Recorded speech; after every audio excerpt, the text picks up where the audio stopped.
Hai pouco tempo que eu fixen dous amigos. Un toca o charango, outro fai cabaliños. Un vive nun castelo, outro vive entre as flores. Namorado anda un, outro fuxe dos amores. Un suspira polas mozas, outro por delas fuxir. Pra un son o ceo, pra outro a garda civil. Hey, la la la la la, chum chum chum chum. Hey, la la la la la, chum chum chum chum. O marqués veña dar leña aos estirpedos que mandan.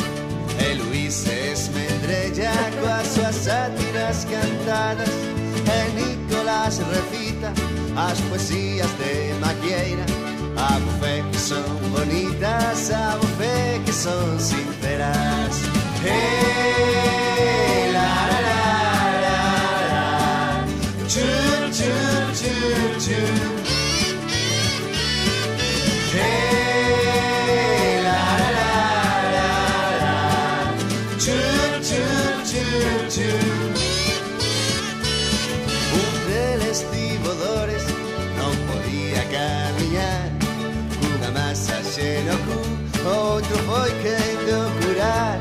O marqués leva un chapeo e Luís a barba branca.